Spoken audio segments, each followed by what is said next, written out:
வணக்கம். துபாய் இந்த ஒரு பேரை கேட்டாலே நம்ம எல்லாருக்கும் என்ன ஞாபகம் வரும்? பெரிய பெரிய பில்டிங்ஸ், ஷாப்பிங், டூரிசம் அப்படித்தானே? ஆனா இப்போ கொஞ்ச காலமா துபாய் மேல ஏவுகணங்களும் ட்ரோன்களும் பறக்க ஆரம்பிச்சிருக்கு. ஒரு ஆடம்பர நகரமா இருந்த துபாய் இப்போ ஒரு போர்க்களமா மாறிக்கிட்டு வருது. அது ஏன்? இந்த திடீர் தாக்குதலுக்கு பின்னாடி இருக்கிற அந்த புவிசார் அரசியல் விளையாட்டு என்னங்கிறது தான் நாம இன்னைக்கு விழாவாரியா பார்க்க போறோம். இந்த ஆய்வோட மையமான கேள்வி இதுதாங்க. ஈரான் ஏன் ஐக்கிய அரபு அமீரகத்தை குறிவைக்கணும்? ஏன்னா ஈரானுக்கு நேரடி எதிரிகள்னு பார்த்தா சவுதி அரேபியா இருக்கு, இஸ்ரேல் இருக்கு. அவங்களையெல்லாம் விட்டுட்டு ஏன் குறிப்பா யுஏஇ மேல இவ்ளோ கவனம் செலுத்தணும்? இதுக்கு பின்னாடி வெறும் இராணுவ காரணம் மட்டும் இல்ல, கலாச்சாரம், பொருளாதாரம், ஏன் சித்தாந்தம்னு பல கணக்குகள் இருக்கு. வாங்க அதை ஒவ்வொன்னா பிரிச்சு பார்க்கலாம். 65% இந்த நம்பரை சும்மா கேட்டுட்டு போயிடாதீங்க. கொஞ்சம் யோசிச்சு பாருங்க. ஈரான் நடத்துற ஒவ்வொரு 3 தாக்குதல்ல 2 தாக்குதல் யுஏஇ மேலதான் நடக்குது. இது ஏதோ தற்செயலா நடக்கிற விஷயம் இல்ல, இது ஒரு பக்காவான கணக்கு போட்டு செய்யப்படுற ஒரு மூலோபாயம். அப்ப அந்த கணக்கு என்ன? எதுக்கு இந்த டார்கெட்? இந்த ஒரு வரி இது மொத்த நிலைமையும் ரொம்ப தெளிவா சொல்லிடுறது. நீங்க சண்டைய ஆரம்பிக்கல, ஆனா ஆரம்பிச்சவனுக்கு உதவி செஞ்சீங்க, அதனாலதான் நீங்க ஒரு டார்கெட். இது எப்படி இருக்குன்னா, 2 பேரு தெருவுல சண்டை போட்டுட்டு இருக்காங்க. நீங்க விலகி நிக்கிறீங்க, ஆனா அதுல ஒருத்தனுக்கு மட்டும் தண்ணி கொடுக்கறீங்க, அவனுக்கு ஆதரவா 2 வார்த்தை பேசுறீங்க. அப்போ அந்த எதிராளிக்கு நீங்களும் ஒரு எதிரியா தெரிய ஆரம்பிப்பீங்க இல்லையா? இப்போ துபாயோட நிலைமையும் கிட்டத்தட்ட அதுதான். சரி, வாங்க முதல் பகுதிக்குள்ள போலாம். இதுல ஏன் துபாய் ஒரு எதிர்பாராத இலக்குன்னு சொல்றோம்? அப்படிப்பட்ட ஒரு நாட்டு மேல எவ்ளோ பெரிய தாக்குதல் நடந்திருக்குன்னு பார்க்க போறோம். இந்த எண்கள் உங்களை நிஜமாவே ஆச்சரியப்படுத்தும். இந்த எண்களை பாருங்க, சும்மா நம்பர்ஸா பார்க்காதீங்க. 298 பாலிஸ்டிக் ஏவுகணைகள், 15 க்ரூஸ் ஏவுகணைகள், 1200க்கும் மேல ட்ரோன்கள். அப்பப்பா, இதுவே ஒரு சின்ன நாட்டின் விமானப்படைக்கு சமம். இவ்வளோ பெரிய தாக்குதலை தினம் தினம் சமாளிக்கணும்னா ஒரு நாட்டின் பாதுகாப்பு சிஸ்டம் எவ்வளவு வலுவா இருக்கணும்? அதுக்கு எவ்வளோ செலவாகும்? இது ஒரு முழுமையான போர் சூழல் மாதிரி இல்லையா? ஆனா இந்த சண்டை வெறும் ஆயுதங்களால நடக்கிற சண்டை மட்டும் இல்ல. இதுக்குள்ள ஒரு பெரிய சித்தாந்த போரே இருக்கு. அதாவது ஐடியாஸ் மோதுது, கலாச்சாரங்கள் மோதுது. அது என்னங்கறதை இப்ப விரிவாக பார்க்கலாம். ஈரானோட பார்வையில துபாய்ங்கிறது வெறும் ஒரு ஊர் கிடையாது. அது அமெரிக்கா மற்றும் மேற்கத்திய நாடுகளோட ஒரு மினி வெர்ஷன். அவங்களோட முதலாளித்துவம், அவங்களோட கலாச்சாரம், அவங்களோட பணபலம், இது எல்லாத்தோட சின்னமா தான் துபாயை ஈரான் பாக்குது. ஈரான் எந்த விஷயங்களை எல்லாம் வேண்டான்னு சொல்லி புரட்சி பண்ணாங்களோ அந்த எல்லா விஷயங்களையும் துபாய் வாங்க வாங்கன்னு வரவேற்று வளர்ந்து நிக்குது. அதனாலேயே துபாய் மேல அவங்களுக்கு ஒரு தனிப்பட்ட கோபம் இருக்கு.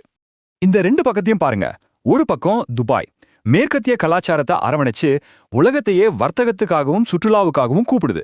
இன்னொரு பக்கம் ஈரான் தன்னுடைய இஸ்லாமிய பாரம்பரியத்தை இறுக்கமா புடிச்சுக்கிட்டு மேற்கத்திய செல்வாக்க முழுசா எதிர்க்கிறாங்க. ஒரே தெருவுல இருக்கிற 2 வீடுகள் மாதிரி தான். ஆனா 2க்கும் மேல ஒரு பெரிய சித்தாந்த சுவர் இருக்கு. இந்த சுவர் தான் இங்க பிரச்சனைக்கே மூலம். இங்க தான் ஈரானோட புத்திசாலித்தனமான கேம் பிளான் வருது. அவங்க என்ன யோசிக்கிறாங்கன்னா, பெரிய ஆளை நேரடியா அடிக்க முடியாது, அடிச்சா பெரிய பிரச்சனை வரும். ஆனா அவனோட நெருங்கிய நண்பன் அடிச்சா அவனுக்கும் அதே வலிக்கும். இங்க அந்த பெரிய ஆள் அமெரிக்கா, நெருங்கிய நண்பன் ஐக்கிய அரபு அமீரகம். அமெரிக்காவை நேரடியா தாக்கினா அதோட விளைவுகள் பயங்கரமா இருக்கும். ஆனா துபாயை தாக்குறது மூலமா அமெரிக்காவுக்கு ஒரு வலிமையான செய்தியை அனுப்ப முடியும். இது ஒரு மறைமுக தாக்குதல் தந்திரம். சரி, இந்த கலாச்சார காரணமெல்லாம் ஒரு பக்கம் இருக்கட்டும். இப்போ கொஞ்சம் பிராக்டிக்கலா யோசிப்போம். ராணுவ ரீதியா துபாயை தாக்குறது எவ்வளவு சுலபம்? ஏன் ஈரான் இந்த டார்கெட்டை ரொம்ப வசதியா தேர்ந்தெடுத்தாங்கன்னு பார்க்கலாம். 100 கிலோமீட்டர். நம்ப முடியுதா? சென்னையில இருந்து பாண்டிச்சேரி போற தூரம் கூட இல்ல. அவ்வளோ பக்கத்துல தான் ஈரானும் யுஏஇயும் இருக்கு. கடலுக்கு எந்த பக்கம் ஈரான், அந்த பக்கம் துபாய். இவ்ளோ பக்கத்துல இருக்கும்போது ஏவுகணை அனுப்புறது எவ்வளோ சுலபம்னு யோசிச்சு பாருங்க. ஏன் இது ஒரு ஈஸி டார்கெட்னு சொல்றோம்னா அதுக்கு பல காரணங்கள் இருக்கு. 1, இந்த தூரம். மிசைலுக்கு ரொம்ப குறைவான எரிபொருள் போதும். 2வது, தாக்குதல் குறி தப்பறதுக்கு வாய்ப்பே இல்லை. 3வது, அங்க அமெரிக்காவோட ராணுவ தளங்கள் இருக்கு. அதனால நாங்க அமெரிக்காவுக்கு தான் செய்தி அனுப்புறோம்னு சொல்லிக்கலாம். இஸ்ரேல் மாதிரி தூரமா இருக்கிற இலக்கை தாக்குறதை விட இது ரொம்பவே சிம்பிள், ரிசல்ட்டும் நிச்சயம். இப்போ நம்ம கடைசி பகுதிக்கு வந்திருக்கோம். இந்த தாக்குதல்கள் வெறும் ராணுவ சேதத்தை மட்டும் உண்டாக்கல. இதோட உண்மையான நோக்கம் துபாயோட பொருளாதாரத்தை ஆட்டம் காண வைக்கிறது. இது ஒரு பொருளாதார போர். அதை பத்தி தான் பார்க்க போறோம். துபாயோட உண்மையான பவரே இதுதான். அது கிழக்குக்கும் மேற்குக்கும் நடுவுல ஒரு பாலம் மாதிரி. நீங்க இந்தியாவிலேருந்து யூரோப்புக்கோ அமெரிக்காக்கோ ஃப்ளைட்ல போறீங்கன்னா பெரும்பாலான ஃப்ளைட்ஸ் துபாயில நின்று தான் போகும். உலக வர்த்தகத்தோட ஒரு முக்கியமான சந்திப்பு புள்ளி. இந்த ஸ்திரத்தன்மையை, இந்த நம்பிக்கையை குழைச்சிட்டா போதும், துபாய் தானா முடங்கிடும். இதுதான் ஈரானோட பிளான். இந்த டேட்டாவை பாருங்க.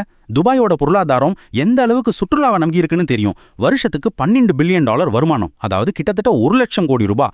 ஹோட்டல் ரூம்ஸ் எப்பவுமே 78% ஃபுல்லா இருக்கு. இப்போ துபாயில குண்டு போடுறாங்கன்னு ஒரு நியூஸ் வந்தா எந்த டூரிஸ்ட் தைரியமா அங்க போவாங்க? எந்த கம்பெனி தைரியமா முதலீடு பண்ணும்? இந்த பயத்தை உருவாக்குறது தான் அவங்களோட முதல் இலக்கு. அப்போ ஆபத்துல இருக்கிறது துபாயோட பொருளாதாரம் மட்டுமா? இல்லவே இல்ல. துபாய் பாதிச்சா உலக நிதி சந்தை பாதிக்கும், சர்வதேச வர்த்தகம் பாதிக்கும். ஜெபல் அலி, கலிஃபா மாதிரி உலகின் மிகப்பெரிய துறைமுகங்கள் வழியா போற பொருட்கள் நின்னு போகும். நம்மளோட விமான பயணங்கள் பாதிக்கப்படும். அதனால இது வெறும் துபாயோட பிரச்சனை இல்ல, இது நம்ம எல்லாரோட பிரச்சனை. இந்த பகுப்பாய்வோட இறுதியில இந்த ஒரு கேள்வியோட நான் உங்களை சிந்திக்க வைக்க விரும்புறேன். உலகத்தோட ஒரு மூலையில இருக்கிற ஒரு வர்த்தக மையம் ஒரு போர்க்களமா மாறும்போது அது இந்த உலகத்தோட மற்ற பகுதிகளுக்கு என்ன மாதிரியான விளைவுகளை ஏற்படுத்தும்? இது ஒரு இடத்துல ஆரம்பிக்கிற நெருப்பு எவ்வளவு வேகமா உலகம் முழுக்க பரவும்? இதை பத்தி நாம எல்லாரும் யோசிக்க வேண்டிய நேரம் இது.